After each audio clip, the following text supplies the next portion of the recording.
पुरुष ते चरणारविंदम अखंडानंदबोधाय शिष्य संतापहारिणे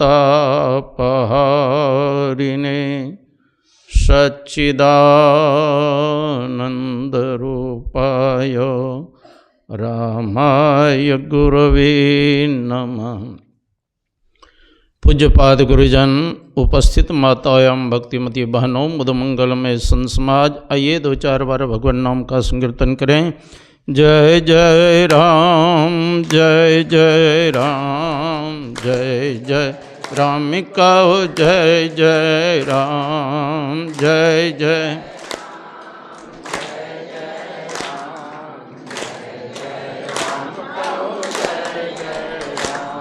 जय जय राम, जय जय राम, जय जय राम कहो, जय जय राम, जय जय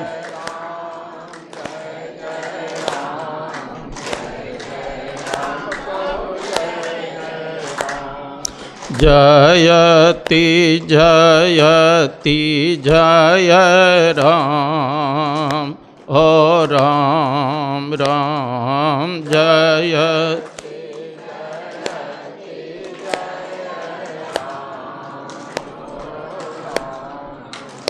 ओम जयति जयति जय राम, ओ राम राम जय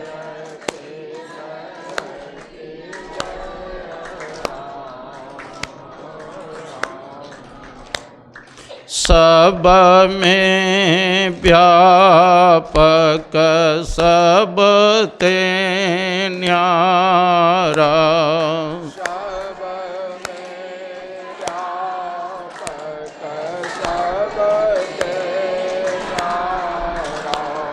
सब में व्यापक सब ते न्यारा,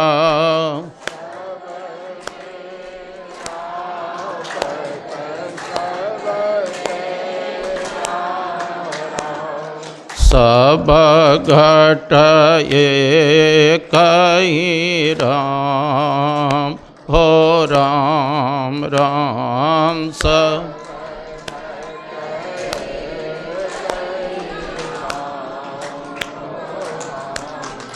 राम, सब घट एक ही राम, ओ राम राम सब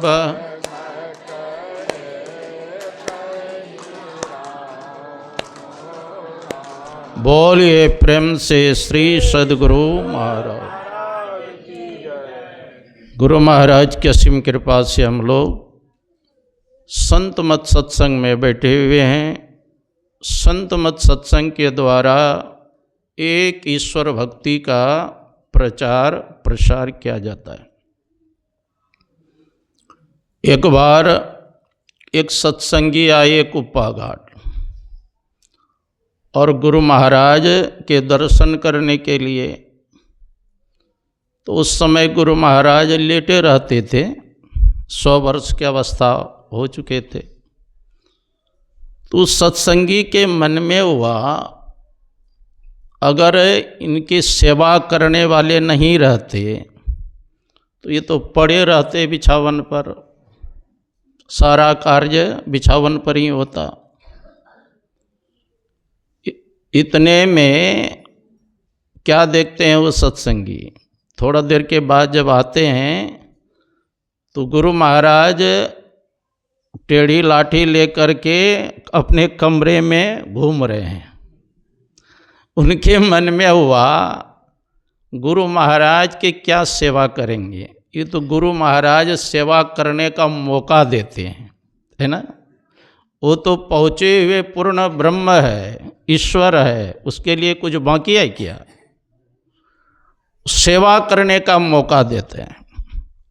तो हम लोगों के जो गुरु महाराज थे पूर्ण ब्रह्म थे। कुप्पा घाट आश्रम में जो गुफा है उस गुफा में 18 महीना तक साधना की और वहीं पर आत्म साक्षात्कार गुरु महाराज की। और वही गुफा में बैठ कर के जो महर्षि में ही पदावली देखते ना, तो गुरु महाराज को ध्यान में जो जो अनुभव होते गया वही पद रूप में लिखा गया। तो गुरु महाराज के प्रत्येक पद में साधना संबंधी बात है। तो अभी हम लोगों ने पाठ में भी सुना, गुरु हरि चरण में प्रीति हो युग काल क्या करे। गुरु और हरि, गुरु किसको कहते हैं? गु मना होता है अंधकार, रु मना जो प्रकाश। जो गुरु अंधकार से प्रकाश में अपने शिष्य को प्रतिष्ठित कर दे, वही ना गुरु है जी। और हरि मतलब है हमारे सारे पापों को, हमारे सारे संकट को, दुख को हर ले, वही ना हरि है।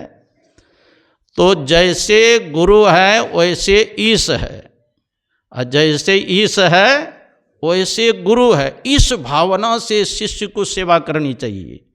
मतलब गुरु और परमात्मा में कोई भेद नहीं करना चाहिए। गुरु ही हरि के रूप में है और हरि ही गुरु के रूप में। साहब से सदगुरु भय, सदगुरु से भय साध, और ये तीनों अंग एक है, गति कछु अगम अवगात। तो गुरु महाराज उस भावना से पूजा करना चाहिए, है ना। तो कहते गुरु हरि चरण में प्रीति हो। प्रीत मतलब प्रेम। इसलिए हम लोग भी गुरु महाराज से प्रार्थना क्या करते, हे प्रेम रूपी सदगुरु प्रेमी मुझे बना दो। हे सदगुरु आप हमको प्रेमी बना दीजिए।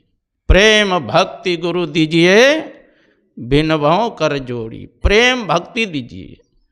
प्रेम बिना जो भक्ति है सो निज डिम्ब विचार, उद्र भरन के कारण जन्म गमायो सार। बिना प्रेम के, बिना विश्वास के भक्ति दृढ़ नहीं होता है।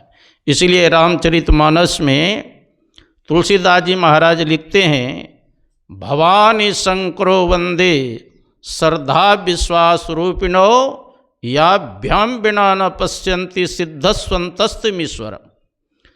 भगवान शंकर विश्वास के स्वरूप है, अम्मा पार्वती श्रद्धा के स्वरूप है। आपके अंतःकरण में ईश्वर रहने पर भी अगर श्रद्धा प्रेम विश्वास नहीं है तो योगी लोग भी अपने हृदय में ईश्वर का दर्शन नहीं कर सकते। अब विश्वास प्रेम हो तब तो वह ईश्वर कहीं दूर में नहीं है। जिस मंत्र के हम आप जप करते हैं उसमें ही इष्ट व्यापक है। जैसे प्रेम से पुकार करेंगे वो प्रकट होकर दर्शन देते। यहीं कलकत्ता में रामकृष्ण परमहंस जी महाराज, पहले इसका नाम था गजाधर, काली माँ के सेवा करते थे और काली माँ से बातचीत भी करते थे। जब जप करने लगते थे प्रेम से, सुबह से शाम हो जाते थे। जब काली माँ दर्शन नहीं देती थी तो विह्वल होकर के रोने लगते थे। और जैसे प्रेम से रोने लगते थे काली माँ तुरंत प्रकट हो जाती, है ना। मोको कहाँ ढूंढे वंदे, मैं तो तेरे पास में। खोजी वही तुरंत मिल जाए पल भर के तलाश में। उसको बाहर जाने की आवश्यकता नहीं है। साधक को अपने अंदर में ही प्रेम से पुकार करो, है ना। तो कहते गुरु हरि चरण में प्रीति हो युग काल क्या करे। काल मतलब समय होता है। कहते न महाराज अभी समय बड़ा गड़बड़ चल रहा है ना। तो कहते हैं यह जो गड़बड़ समय है, बुरा समय है, अगर गुरु के चरणों में प्रेम हो जाए तो यह बुरा समय भी समाप्त हो जाएगा, है ना। संकट भी दूर हो जाएगा।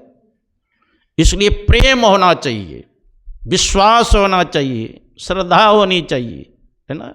इसीलिए क्या कहते हैं, अति अटल प्रेम से, क्या हम लोग पढ़ते हैं ना, अति अटल श्रद्धा प्रेम से गुरु भक्ति करनी चाहिए। अटल होना चाहिए, विश्वास होना चाहिए, पूर्ण भरोसा। एक पति पत्नी दोनों व्यक्ति जा रहे थे, तो संजोग से जिस स्टेशन में उतरे रात्रि हो गई, तो सोचा रात्रि हो जाने के कारण अभी जाना ठीक नहीं, रात भर स्टेशन में ही रुक जाओ। तब तक में 4-5 बदमाश आ गए। कहते हैं आप लोगों को कहाँ जाना है? कहा अमुक गांव जाना है। कहा हमको भी उसी के आसपास जाना है। तो 2 आप लोग हो गए, अब 5 हम लोग हो गए, 7 हो गए, गप लड़ाते हुए चले जाएंगे। तो पति तैयार हो गए जाने के लिए। पत्नी कहती है आप पहचानते हैं इन 5 को? आप जो तैयार हो गए? कहा नहीं। तो कैसे तैयार हो गए जाने के लिए? तो एक बदमाश कहते हैं क्या आपको रक्षा करने वाला कोई नहीं है? कहा ऐसा क्यों कहते हैं? रक्षा करने वाले परमात्मा है, गुरुदेव है। तो चलिए। तो पत्नी कहती है चलिए पतिदेव से। तो चल दिए। आप बीच जंगल पड़ता था ना, बीच जंगल जैसे पहुँचे, बदमाश ने उनके पति को इतना मारा वो तो बेहोश हो गए, है ना। और उसकी पत्नी को बदमाश ने 2 हाथ पकड़ के दोनों तरफ धक्का देते हुए ले जा रहे, और बार बार पीछे उलट करके देखती थी। कहा पीछे क्या उलट कर देखती है? तुम्हारे पति को इतना मारा कि मार ही डाला मैं। कहा मैं उसको नहीं देख रही हूँ, आपने कहा था नहीं स्टेशन पर कि कोई रक्षा करने वाला नहीं है, मैं उसी को मैं देख रही हूँ जिस पर विश्वास करके मैं आपके साथ चले थे। वो अब तक कहाँ रुके हुए हैं, कहाँ छिपे हुए हैं? इतना कहना था, एक बिल से सर्प निकला, जंप मार मार करके 5 बदमाश को डस करके उसको समाप्त कर दिया। उसकी पत्नी दौड़ करके जाती हैं पतिदेव के पास। पतिदेव आप जीवित हैं? कहाँ? वो डर भी रहा था कहीं बदमाश न आ जाए। कहा जिसका डर था वो समाप्त हो गए, है ना। संपत्ति बच गई, लज्जा बच गई, पति का भी जीवन बच गए। तो विश्वास होना चाहिए ना, अटल विश्वास होना चाहिए, पूर्ण भरोसा। तो यही कहते हैं गुरु हरि चरण में प्रीति हो, युग काल क्या करे, कछुई की दृष्टि हो जंजाल क्या करे। कछुई की दृष्टि, हाँ, कछुई रहती है कहाँ? जल में। अंडा देती है कहाँ? सूखी जमीन पर। और अपनी दृष्टि से वो अपने बच्चे को, अंडा को सेती है, और समय आने पर वह अंडा फूट जाता है। अब बच्चा कहाँ जाता है? जल में उतर करके सीधे अपनी माँ कछुई के पास जाती है। तो यहाँ क्या है? कछुई जो है वो साधक है, और बच्चा क्या है? वो इष्ट है। जब चिंतन करते हैं साधक, तो साधक के पास इष्ट देव पहुँच जाते हैं, दर्शन उनको दे देते हैं। और जब दर्शन देंगे तो आप बातचीत भी कर सकते हैं, है ना। दर्शन उनके उर्माही करे बड़ भागी, तिनके तरने की नाव किनारे लागे। अंदर में दर्शन देंगे आपको, और जब सद्गुरु दर्शन देंगे तो नाव तो किनारे लगेगा ही ना। भव सागर से पार होना चाहते हैं तो सद्गुरु के शरण जाना पड़ेगा ना। भव सिंधु के पार जो चाहिए जान को, केवट भेद तलाश कीजिए, घाट ओ बाट के भेद के महर में, ताही के नाव पर पाँव दीजिए, दास पलटू कहे कौन मल्ला है, उतरी भव सिंधु तब पार कीजिए। भवसागर से पार करने वाले कौन है? सद्गुरु है। इसीलिए भागवत में भी भगवान कृष्ण कहते हैं, नृदेह माध्यम सुलभम सुदुर्लभम, पलवम सुकल्पम गुरु कारण धारम, मायान कुलेन तिभस्व तेरितम, पुवान भवाब्धिम न तरेस्वात्मा। नृदेह माध्यम सुलभम सुदुर्लभम, यह मानव शरीर क्या है? एक नाव है। और सद्गुरु क्या है? वो मल्लाह है। और परमात्मा की कृपा क्या है? वो अनुकूल वायु है।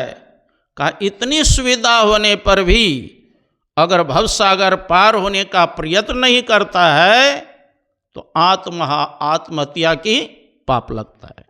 जो न तरय भवसागर नर समाज अस्पाय असोकृत निंदक मंदमति आत्महनगति जा। यही बात तुलसीदास जी भी महाराज कहते हैं। तो गुरु महाराज कहते हैं कछुई की दृष्टि हो जंजाल क्या करे। हाँ, जंजाल किसको कहते हैं? जंजाल कहते हैं प्रपंच को। कहते हैं क्या कहें महाराज, बगल में सत्संग हो रहा है, इतना जंजाल माया प्रपंच में पड़ा हुआ हूँ कि वहाँ जाने का फुर्सत नहीं मिलता है। हाँ, कहा अगर चले गए तो धीरे धीरे यह जंजाल भी छूट जाएगा, है कि नहीं? सारा जंजाल छूट जाएगा। तो कहते हैं कछुई की दृष्टि हो जंजाल क्या करे, जगनाश का विश्वास हो फिर आस क्या करे। जगनाश का इस संसार जानते हैं नाशवान है, परिवर्तनशील है, क्षण भंगुर है। ऐसा अगर विश्वास हो गया तो जंजाल कुछ करेगा? हाँ, लेकिन विश्वास ही नहीं होता है।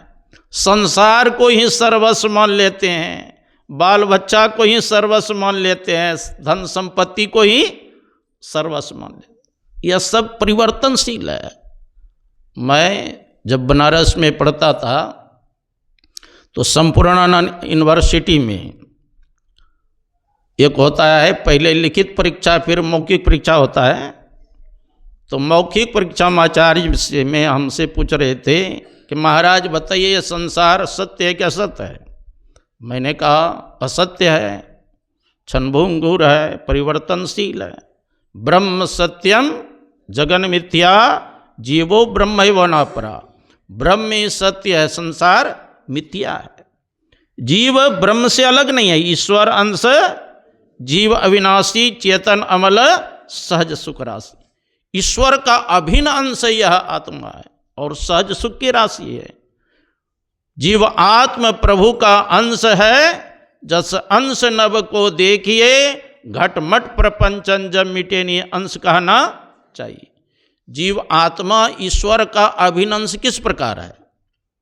का जैसे बाहर के आकाश है ना, इसको कहते हैं मदाकाश। ये जो हॉल बन गया इसके अंदर जो आकाश है इसको कहते हैं मठाकाश। अगर सिमियाना लग जाता तब उसके अंदर जो आकाश है उसको कहते हैं पटाकाश। और घड़ा के अंदर जो आकाश है उसको घटाकाश। तो घट मठ पट अगर हटा देंगे वही न मदाकाश है जी। उसी प्रकार जीव के ऊपर कितने पर्दा पड़ गया है। जीव के ऊपर कितने पर्दा है?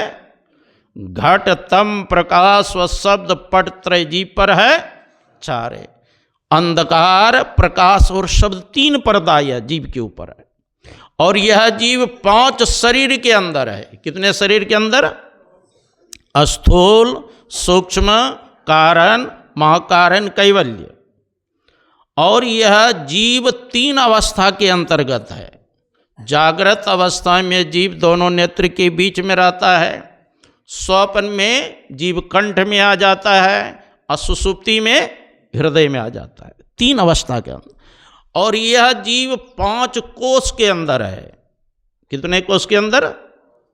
अन्नमय कोष, प्राणमय कोष, मनोमय कोष, विज्ञानमय कोष और आनंदमय कोष। और यह जीव 14 इंद्रियां से युक्त है। कितना इंद्रियां से? 5 ज्ञान इंद्रियां, आँख, कान, नाक, जिह्वा, त्वचा। 5 कर्म इंद्रियां, हाथ, पैर, गुदा, लिंग, मुख। और 4 अंतःकरण की इंद्रियां, मन, बुद्धि, चित्त, अहंकार। 14 इंद्रियां से युक्त। और ये जीव 5 शरीर के अंदर है। स्थूल, सूक्ष्म, कारण, महाकारण, कैवल्य। तो जब तक आप 3 पर्दा को नहीं पार करेंगे, 5 शरीर को पार जब तक नहीं करेंगे, 5 कोष को जब तक पार नहीं करेंगे, 14 इंद्रियां से जब तक अलग नहीं होंगे और 3 अवस्था को जब तक पार नहीं करेंगे, तब तक न तो अपने स्वरूप का ज्ञान होगा, न तो परमात्मा का साक्षात्कार। तो 3 पर्दा से पार होने के लिए, 5 शरीर को पार करने के लिए, 5 कोष को पार करने के लिए, 3 अवस्था को पार करने के लिए, 14 इंद्रियां से छूटने के लिए क्या करना पड़ेगा? तो गुरु महाराज कहते कर दृष्टि और ध्वनि योग साधन, ये हटाना चाहिए, इनके हटे माया हटेगी, अब प्रभु से होंगी एकता। दृष्टियोग साधन करेंगे तो आप अंधकार से प्रकाश में चले जाएं। तमसोर माँ ज्योतिर्गमयो, अंधकार से प्रकाश में चले जाएं। असतो माँ सतगमयो, असत से सत की ओर जाएंगे। मृत्युर्मा मृतम गमयो, मर्त से अमृत की ओर लोग चले जाएंगे, है ना। तो दृष्टियोग करेंगे तब अंधकार से प्रकाश, और शब्द साधना करेंगे तब प्रकाश से शब्द में जाएंगे, शब्द से निशब्द में जाएंगे, तब अपने स्वरूप का ज्ञान होगा कि मैं कौन हूं। अभी तो शरीर इंद्रियों का ज्ञान है, अपना ज्ञान है। कस्तम को हम कुतः आयातः को में जन्नी को में ताता। कस्तम, तुम कौन हो? शरीर नहीं हो, शरीर में रहने वाले शरीरी चेतन आत्मा हो। कुतः आयातः, कहाँ से आए हैं? बंगाल से कि बिहार से कि झारखंड से, कहाँ से आए हैं आप लोग? आपका तो शरीर आया है झारखंड से, बंगाल से, बिहार। आप कहाँ से आए हैं? आमी आमी कोरी बुझे थे न पारी, हम कहते हैं, लेकिन मैं कौन हूं यही पता नहीं है ना। हाँ, आए थे सैर करने हे मुसाफिर तू यहाँ था, सैर करके लौट जाना युक्त तुझको फिर वहाँ, सैर करना भूल कर निज घर बसा के टिक गया, याद कर अपने देश की प्रदेश में क्यों रुक गया। यह अपना देश नहीं है, अपना देश कहाँ है? सखिया वो घर सबसे न्यारा, जहाँ पूरन पुरुष हमारा, जहाँ नहीं सुख दुख सोच झूठ नहीं, पापन पुण्य पसारा, सखिया वो घर सबसे, वहाँ अपना घर है। हाँ, इसलिए कहा कस्तम को हम कुतायात को में जन्नी को में ताता। इस जीव का सच्चा माता पिता कौन है? वही है परमपिता परमात्मा। कौन है? अरे इस शरीर का माता पिता इस संसारिक है, लेकिन जीव का सच्चा माता पिता वो परमपिता परमात्मा है। कौन है? इसीलिए मंदिर में जाते हैं, क्या कहते हैं? त्वमेव माता चौ पिता त्वमेव, त्वमेव बंधु चौ सखा त्वमेव, त्वमेव विद्या द्रविणम त्वमेव, त्वमेव सर्वम मम देवो देवो। तुम ही मेरे माता हो, पिता हो, भाई हो, सर्वस्व वही परमपिता। उस परमपिता को प्राप्त कर लेंगे तो आवागमन का चक्र समाप्त हो जाएगा। देखो जी, जैसे ढेला है ना, पृथ्वी है अंशी, और ढेला क्या है? अंश। उसको आकाश में फेंक दो, आकाश में ढेला तब तक चक्कर लगाता रहेगा जब तक अपने अंशी पृथ्वी में न आ जाए। उसी प्रकार यह जीव जो परमात्मा का अभिन्न अंश है, यह तब तक 84 में चक्कर लगाता रहेगा जब तक अपने अंशी परमात्मा में नहीं मिल जाए, है ना। और जिस दिन उसको जान लेंगे तब जानत तुम ही हो जाए। जिस दिन जान लेंगे तब उससे अंतर नहीं रहेंगे, अलग नहीं रहेंगे। यही बात भगवान श्री राम ने मुक्ति को उपनिषद में हनुमान जी से पूछा था, हे भक्तराज हनुमान, ये बताओ हम में और तुम में क्या अंतर है? तो हनुमान जी ने कहा था, देह दृष्ट्वा तो दासो हम, जीव दृष्ट्वा तो दंश कह, वस्तु तस्तु तदेवाइति में निश्चितम मत। शरीर के दृष्टि से आप हमारे स्वामी हैं, मैं आपका दास हूँ। जीव के दृष्टि से आप अंशी हैं, मैं आपका अंश हूँ। और तत्व रूप में जो आप है सो मैं हूँ, जो मैं हूँ सो आप हैं। सो ही ताहि तो ही नहीं भेदा, बारी बीच विगा वही भेदा। जैसे जल और तरंग में कोई भेद है क्या? लेकिन कहने के लिए होता है कि नहीं, ये तरंग है ना, ये जल है। उसी प्रकार कहने के लिए यह जीव है और वो पीव है ना। लेकिन तत्व रूप में कौन है? एक ही है ना। देखो, वेद के 4 महावाक्य है। तत्त्वमसि, तत्त्वमसि, तत्व न वह, त्वम न तुम, असि न हो, तुम वही हो जो परमात्मा है। ईश्वर अंश जीवाविनाशी चेतन मल सत्व। अयम आत्मा ब्रह्म, यह आत्मा ही ब्रह्म है। प्रज्ञानम ब्रह्म, यह आत्मा ही ज्ञान स्वरूप है। अहम ब्रह्मास्मि, अहम ब्रह्मस्मि, मैं ही ब्रह्म हूँ। ये ज्ञान कहाँ होगा? जब सद्गुरु के शरण में जाएंगे, उनके वाक्य को श्रवण करेंगे, उनके अनुसार साधना करेंगे, तब पता चलेगा असली का, है ना। तो हम लोग संतों से युक्ति जान करके साधना करें, तो हमारा यह लोक परलोक दोनों सुख में होगा। समयानुसार आपकी इतना ही सेवा की। बोलिए श्री सद्गुरु महाराज। श्री सद्गुरु महाराज।